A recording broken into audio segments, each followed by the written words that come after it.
Fight!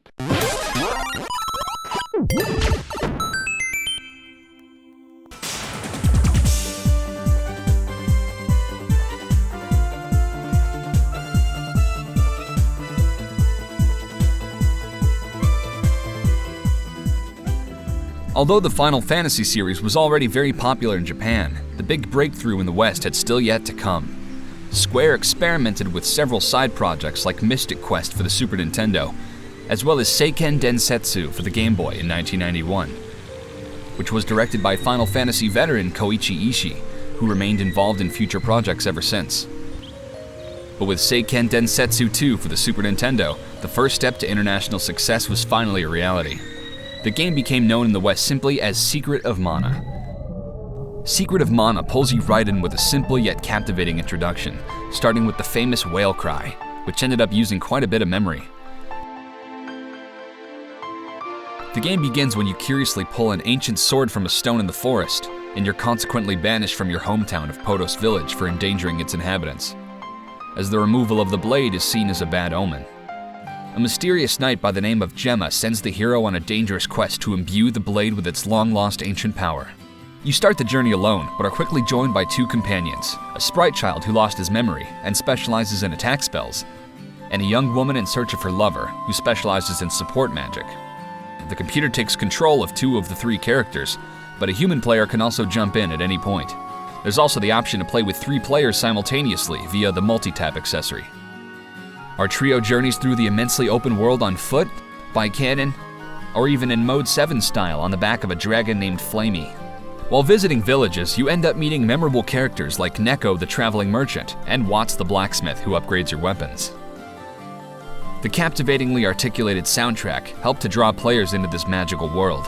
It took a full year just to compose the score. A lot of time was spent tinkering with the audio samples to get the most out of the Super Nintendo audio chip. The game designers made an effort to make the game more accessible than the average RPG. For example, the combat takes place in real time instead of using turn-based combat. This means the player gets to have full control over your character in battle, giving the game a more visceral, exciting style. Although you have to recharge your attacks for a short period after each strike to balance out the action, leaving the turn-based RPG essence in the core gameplay. The innovative ring command allows you to visually select and equip your weapons, items, and magic in lieu of clunky linear menus. The game was also packed with a map and instruction manual that guided players through the first few hours of the game. The project started out as Final Fantasy III, but with its action-based battle system, the game felt too far removed from the series. And so, Secret of Mana was born. It was originally developed for the Super Nintendo CD-ROM extension, but that project was cancelled and later became the Sony PlayStation. The cancellation meant that several concepts had to be scrapped in order to fit the game on a cartridge. And to make matters worse, the lead programmer's visa expired just months before the end of the project, forcing the whole programming team to move over to the US and finish the game there. But despite these setbacks, Secret of Mana became an instant classic and introduced many Super Nintendo owners to the world of RPGs. Secret of Evermore is often confused as the sequel to Mana, which isn't surprising since it shares the same basic gameplay and ring command system. Evermore was developed by the new US-based development studio of Squaresoft, while in Japan, the real sequel was being produced, Seiken Densetsu 3. This 32-megabit title introduced several new gameplay mechanics to further deepen the gameplay, like the calendar system, which boosts a different magic element each day of the week, and a day and night system, changing the appearance of certain events and enemies. At the start of the game, you can select a party of 3 from 6 available characters, each with their own storyline, a concept that was supposed to be introduced in Secret of Mana. They can all change their class twice during the game.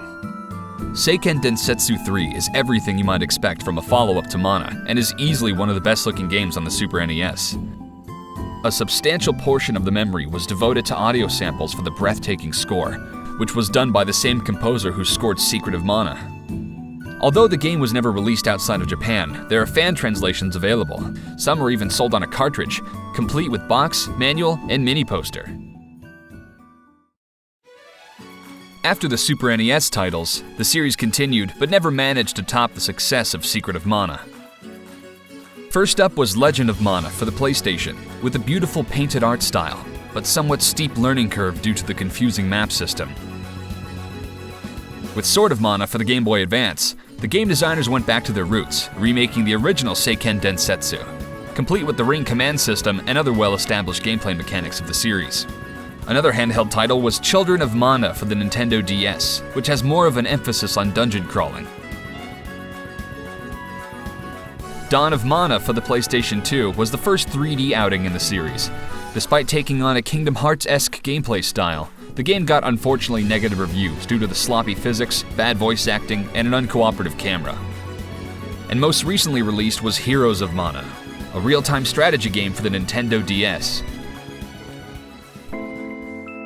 Now, almost 7 years after the release of the last outing, it seems that Square Enix has put the series on the back burner. But for many RPG fans, Secret of Mana still remains an irreplaceable favorite.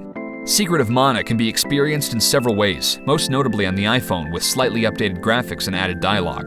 The original Super Nintendo copies are in pretty high demand, but they're not as outrageously expensive as some other RPG titles. And if you're a fan of the music, you're more than encouraged to check out the arranged albums.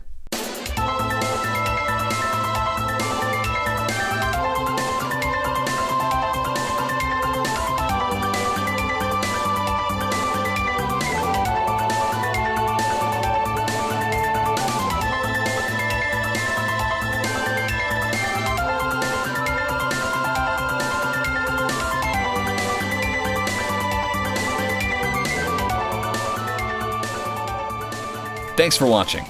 If you enjoy classic gaming documentaries like this one, consider checking out other videos such as Secret of Mana, Donkey Kong Country, and MSX Konami games.